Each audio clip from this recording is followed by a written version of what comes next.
Feel हो रहा है कि उसकी बॉडी को बार बार टच कर रहा है, उसके बेड के आसपास भी घूम रहा है, और थोड़ी देर के बाद कोई ना कोई उसका गला दबाने की कोशिश कर। अगले दिन जब वो सुबह उठी तो उसको देखा कि निशान जो है वो और भी बहुत ज़्यादा डार्क हो गए। उसने अपनी मम्मी को वापस बताया, मम्मी देखो आज फिर से मेरे गले के ऊपर निशान है। तो उनको लगा कि कुछ है, बना ठीक, उन्होंने इग्नोर किया कि वो वैसे इग्नोर करना नहीं चाहिए ऐसे केस के अंदर, बट स्टिल वो शायद सेकंड डे था उसका, और फिर से वो रही। थर्ड डे मायरा जो थी अपने रूम में अकेली थी, बाकी पूरी फैमिली नीचे थी।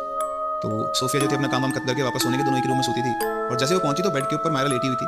उसके पास जाके देखती उसकी बॉडी में कोई मूवमेंट नहीं था, गर्दन एक साइड से पड़ी हुई थी। उसकी गर्दन को उठा के देखा तो गर्दन में वेट नहीं था, उठाती वापस गर्दन, इसी गर्दन की हड्डी टूट गई। तो बहुत तेज चिल्लाई, उसकी चीख सुनकर घर वाले सारे आए। उन्होंने चेक किया तो मायरा की सांसें नहीं चल रही थी, उसकी डेथ हो गई। एकदम सबको शॉक लगा, घर में बैठी बिल्कुल ठीक ठाक बच्ची की डेथ कैसे हुई। तो बहुत हल्ला हुआ, पुलिस को बुलाया गया, पुलिस आई, उन्होंने इसका पोस्टमार्टम करवाया। तो पोस्टमार्टम में जो उसकी डेथ का रीजन था वो ये था कि किसी ने गला दबा के उसको चोक किया और उसके गर्दन में रोड के तोड़ दिया। सब कुछ इन्वेस्टिगेट हुआ, सीसीटीवी चेक हुआ, ना घर में कोई आया है ना कोई घर में गया है, किसी को कुछ समझ नहीं आता कि उसकी डेथ कैसे हुई सिवाय सोफिया और वालिया। फिर एक मेजर इंसिडेंट जब हुआ तो जिनकी मदर थी मायरा की, वो किचन के अंदर काम कर रही थी, गैस वैस कुछ भी नहीं जला रखा था, वो शायद अपनी सब्जी वगैरह कुछ काट रही थी। उनका दुपट्टा एकदम से दुपट्टे में आग लग गई।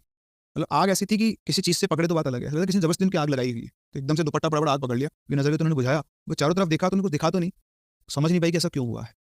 फिर उन्होंने बात जब घर में बताई तो उन्होंने ये बताया साथ में कि सिर्फ यही नहीं है, मुझे मतलब आवाज़ें सुनाई आती है रात को, तो आपसे मैंने कहा तो आप भी घर के मेंबर बोले हाँ मुझे भी सुनाई आती है, वो दूसरा बोलता है मुझे हंसने की आवाज़ आती है, मुझे फुटस्टेप्स की आवाज़ आती है।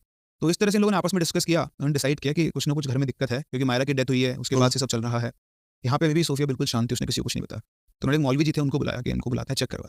अच्छा, जो मायरा के फादर थे उनको कुछ भी नहीं बताया उन्होंने, क्योंकि वो बिल्कुल भी इन चीज़ों विश्वास नहीं करते, उनके तो सब कचरा था। और तो बोले इधर बताएंगे तो वो ऐसा कुछ नहीं करने। उन्होंने चुपचाप से मौलवी जी को बुलाया, मौलवी जी आए, आके उन्होंने थोड़ा अपना ध्यान मान लगाया। अच्छा, उनको कुछ भी नहीं पता था कि इस घर में क्या हुआ है, उनको सिर्फ ये बोला गया था कि घर में कुछ दिक्कत है, आप चलो चेक करो। 10-15 मिनट उन्होंने अपना ध्यान लगाया, आँख खोलते हैं और बोलता है कि इस घर के अंदर तो एक जिन कैद है। सुन तो जिन कैद है, जिन कहाँ से कैद हो गया? बोलता है जिन आया नहीं, इसको बुलाया गया है, ये यहाँ पर आकर फंस गया है और ये बहुत गुस्से में है, और अगर जल्दी इसका इलाज नहीं किया तो हो सकता है ये किसी न किसी को घर में से मार दे, कोई मौत हो सकती है इस घर के अंदर। तो जैसे वो बोलते हैं घर के अंदर मौत हो सकती है, जैसे उसकी मम्मी बोलती मौत हो सकती है, साहब क्या मतलब? बोलते कि बहुत गुस्से में है और कोई ना कोई एक ऐसा इंसान मतलब घर के अंदर है जिसको ये मार देगा। तो बोलती मार देगा नहीं, उसने तो मार दिया है। तो बोलते मतलब? बोलता ऐसे हमारी बेटी की आज से 7-8 दिन पहले मौत हो गई थी। तो बोलते यही मुझे लग रहा है, लेकिन ये अपने आप नहीं है, इसको किसी न किसी ने बुलाया है। तो ये बात सुनकर जो सोफिया बच्ची थी वो घबरा जाती है, बोला कुछ नहीं छुपा, तो रोती जाती है। वो सारी बात बताती है अपने घर वालों को, ऐसे करके हमने तीनों ने मिलकर वो प्रोसेस किया था उस इल्म के थ्रू, और हम वो कंप्लीट नहीं कर पाए थे, शायद उसकी वजह से ही मारा गया।